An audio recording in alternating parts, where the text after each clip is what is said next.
এ পর্যায়ে আইডিএলসির সৌজন্যের সম্ভাবনার গল্প।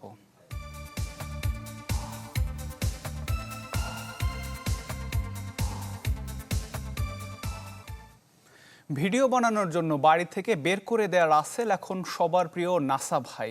মাসে আয় করছেন লাখ লাখ টাকা। টিমের সদস্যদের সবাই এখন নিয়েছেন পরিবারের ভরণ পোষণের দায়িত্ব। ইমরান হাসান রাব্বির রিপোর্টে বিস্তারিত। মাইমিসিং ব্রিজে গেলে তুই কি করবি? তোর কোন নানা আছে? দেখে মনে হতে পারে কিশোর গ্যাংয়ের দল দখলে নিয়েছে এলাকা, কাছে যেতেই ভাঙবে ভুল। বিনোদনের চলমান মাধ্যম সোশ্যাল মিডিয়ায় হাস্যরসাত্মক কন্টেন্ট তৈরির কর্মযোগে ব্যস্ত একদল তরুণ। 12 বছর কবিরাজি করলাম, মোকদ্দমা চিনলাম না, এই শেরপুরের মধ্যে আমার উপরে আছে কারারে। বিনোদনের কন্টেন্ট বানিয়ে সামাজিক সচেতনতা বাড়াচ্ছে নাছা ভাই বিনোদন টিমের সদস্যরা। কৈশোর আর তারুণ্যের উদ্দীপনায় 6 জন এখন নিয়েছেন নিজেদের পরিবারের ভরণ পোষণের দায়িত্ব।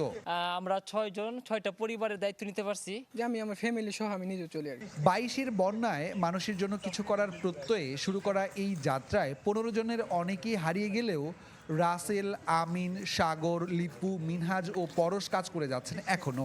অভিনয়ে কাজ করছেন 4 জন, একজন ক্যামেরায়, আরেকজন এডিটিং ও আইটি সাপোর্টে। রাসেল ভাইরা প্রথম শুরু করে, আরো কিছু লোক আছিল যারা এখন আপাতত নাই। একসময় পরিবারের বঞ্চনা পাওয়া এই তরুণরাই এখন পরিবারের দায়িত্ব নিয়েছেন। ভবিষ্যতে নিজেদের প্রতিষ্ঠানের মাধ্যমে বেকারত্ব ঘোচাতে কাজ করতে চান নাছা ভাই বিনোদন টিমের এই সদস্যরা। ভবিষ্যৎ পরিকল্পনা হচ্ছে যতদিন মানুষ আমাদেরকে ভালোবাসবে, আমরা এই রাস্তায় যতদিন থাকতে পারবো তো আলহামদুলিল্লাহ থাকবো। আপনাদের কন্টেন্টগুলো দেখি খুব ভালো লাগে, মানে শিক্ষণীয় কন্টেন্ট দেন আপনারা। মানুষ আমাদেরকে এই ফানি ভিডিও দেখে উৎসাহিত করে, ভালো লাগে আমাদের।